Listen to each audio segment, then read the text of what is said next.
So pregnancy டைமில் இப்போ எல்லாருமே பண்ணுறது என்ன அப்படின்னா, விதவிதமான ட்ரெஸ்ஸை போட்டு ஃபோட்டோ ஷூட் எடுக்கிறது. ஸோ இதெல்லாம் மிக தேவையா அப்படின்னு கேட்டால், உங்களுக்கு ஆசையாக இருந்துச்சு அப்படின்னா, அதீத தேவையாக இருந்துச்சு, எனக்கு கண்டிப்பாக அது வேணுங்க அப்படின்னா ஒரு டைம் எடுத்து வச்சுக்கலாம். மித்தபடி நிறைய வெரைட்டியாக மேக்கப் போட்டு இந்த ப்ரெக்னன்சி ஷூட்டெல்லாம் எடுத்து வைக்கணும் அப்படிங்கிற அவசியம் எதுவுமே இல்லை.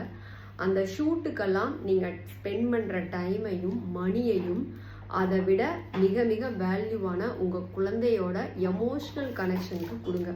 சரி, ஓகே, நாங்கள் என்னதாங்க பண்ணுறது அப்படின்னா, ப்ரெக்னன்சி ஆரம்பித்த நாட்களில் இருந்தே நீங்கள் என்ன பண்ணணும் அப்படின்னா, குழந்தைக்காக செலவு பண்ணுற டைமை அதிகப்படுத்துங்க.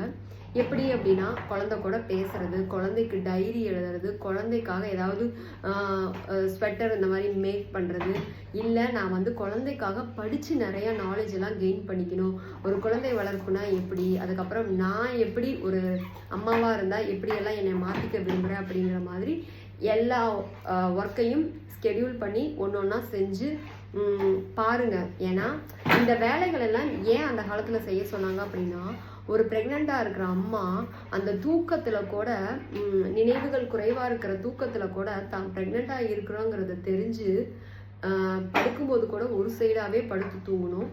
டக்குன்னு அந்த தூக்க கலக்கத்தில் கூட நேராக படுத்து குழந்தைக்கு டிஸ்டர்ப் பண்ணிடக்கூடாது அப்படிங்கிறதுக்காக தான் இந்த ப்ராக்டிஸ் எல்லாம் நம்ம ஃபாலோ பண்ணுறோம்.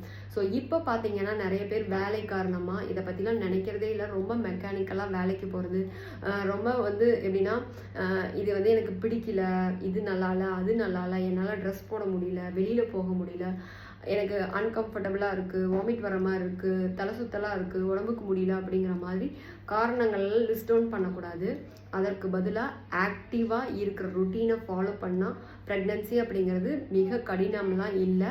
நம்மளோட அம்மாவை பார்த்தே நம்ம வந்து கற்றுக்கலாம். ஸோ அவங்களும் 2 குழந்தைங்களை பெற்று வளர்த்து நம்மளைய இந்த ஸ்டேஜ் வரைக்கும் கொண்டு வந்திருக்காங்க அப்படின்னா, அப்போ இதுலேருந்து என்ன தெரியணும் அப்படின்னா, ஒரு ப்ரெக்னெண்ட்டாக இருக்கிறது அப்படிங்கிறது நம்மளோட உயிரோட அடிப்படை தத்துவமான இனப்பெருக்கம் அப்படிங்கிறது தான் தெரிஞ்சுக்கணும் இல்லையா. இது ப்ரெக்னன்சி அப்படிங்கிறதுக்காக பூதாகரமாக ஏதோ ஒரு நம்ம வந்து எப்படின்னா 2வது பர்த்துக்கு ரெடி ஆகிறோம் அப்படிங்கிற மாதிரியான மைண்ட் செட்லாம் மைண்டில் வச்சுக்கூடாது. அதற்கு பதிலாக இது நம்மளோட வாழ்வியலோட ஒரு சின்ன நிகழ்வு. நம்ம உயிரினமாக பிறந்த எல்லா ஜீவராசிகளுமே இனப்பெருக்கம் செய்கிறாங்க.